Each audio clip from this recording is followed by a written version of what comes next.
বড় আফসোস লাগে যেদিন তুমি মরে যাবা সেদিনও দুনিয়াতে অনেক ব্যস্ততা থাকবে, সেদিনও তোমাকে ঘিরে অনেক ব্যস্ততা থাকবে, তোমার নানান রকমের ব্যস্ততা থাকবে, তোমার কোনো চিন্তাও থাকবে না যেদিন তুমি মরে যাবে। একটা বারও তোমার সেই চিন্তা আসবে না যে তুমি আজকে মরে যাবে। অথচ তোমার জন্য মৃত্যুর দিন সেদিন ফিক্সড করে দেওয়া হয়েছে। আল্লাহ পাক রব্বুল আলামিন সেদিন তোমাকে ডেকে নিয়ে যাবে, অথচ তোমার সেই কথা স্মরণও থাকবে না। তুমি কিসের এত অহংকার দেখাও, দুনিয়াতে এত ব্যস্ততা দেখাও, তুমি নিজেও জানো না। আল্লাহ পাক রব্বুল আলামিন ডাক দিয়ে বলবে, বান্দা একটাবার তুমি চিন্তা করলা না?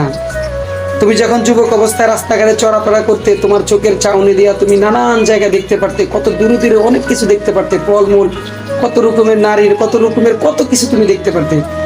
সেই চাউনির চোখ আমি আস্তে আস্তে দুর্বল করে দিব। সেই চোখ দিয়ে তুমি আর সুন্দর মতো তাকাতে পারবে না। আস্তে আস্তে যখন তোমার বয়স হয়ে যাবে, সেই চোখগুলো তোমার দুর্বল হয়ে যাবে। তোমার চোখে তুমি সুন্দর মতো দেখতে পারবে না, ঝাপসা ঝাপসা দেখবে। আর আমি আল্লাহ এই কাজটা করার জন্য, তোমার চোখকে দুর্বল করার জন্য আমি আল্লাহ কাউকে জিজ্ঞাসাও করি না। আমার যখন সময় হয় আমি ঠিক সেই সময় তোমার চোখগুলোকে আস্তে আস্তে দুর্বল করে দিই, আস্তে আস্তে তোমার চোখের পাওয়ার আমি কেড়ে নিই। কিন্তু তুমি সেটা কখনো কল্পনাও করো না, তুমি কখনো সেটা ভাবও না। আমি আল্লাহ এগুলো, এই কাজগুলো করতে কাউকে জিজ্ঞাসাও করি না, কাউকে কারো অনুমতিও নেই না। আমার যখন ইচ্ছা হয় আমি আস্তে আস্তে সব কিছুকে নিয়ে নিই।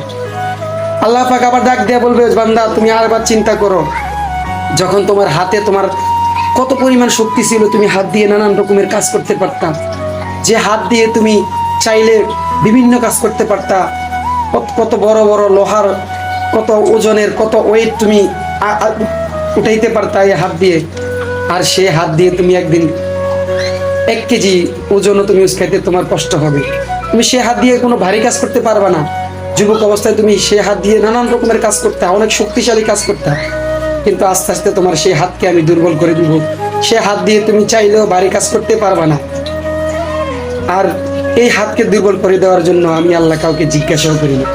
আমার যখন সময় হয় আমি তোমার সেই হাতকে একদিন দুর্বল করে দেব। এগুলো তোমার মাথায় কখনো চিন্তা আসবে না বান্দা, তুমি কখনো এগুলো চিন্তা করবেও না। যখন সময় হবে আমি আল্লাহ পাক রব্বুল আলামিন কখনো কাউকে জিজ্ঞাসা করব না। আমার যখন সময় হবে আমি ঠিক সময় তোমার হাতকে দুর্বল করে দিব। আর এই দুর্বল করার জন্য আমি কাউকে জিজ্ঞাসাও করি না, আমি কারো থেকে অনুমতিও নেই না। তোমার সেই হাত দিয়ে তুমি আর ভারী কাজ করতে পারবে না। বান্দা তুমি যে পা দিয়ে হেঁটে বেড়াও, সেই পায়ের হাঁটুনি, বিভিন্ন জায়গায় যাও হাঁটে, এই পা দিয়ে তুমি বিভিন্ন কাজ করো, শক্তিশালী কাজ করো, দৌড়াও, বিভিন্ন রকমের কাজ করতে থাকো, সাহসিকতা দেখাও, বিভিন্ন খারাপ কাজে লিপ্ত হও এই পা দিয়ে। কিন্তু বান্দা যখন তোমার একদিন সময় হবে এই পাও তোমার দুর্বল হয়ে যাবে, চাইলেও তুমি এই পাও দিয়ে হাঁটতে যেতে পারবা না, লাঠির ভর তোমার লাগবে, লাঠিতে করে হাত ভর দিয়ে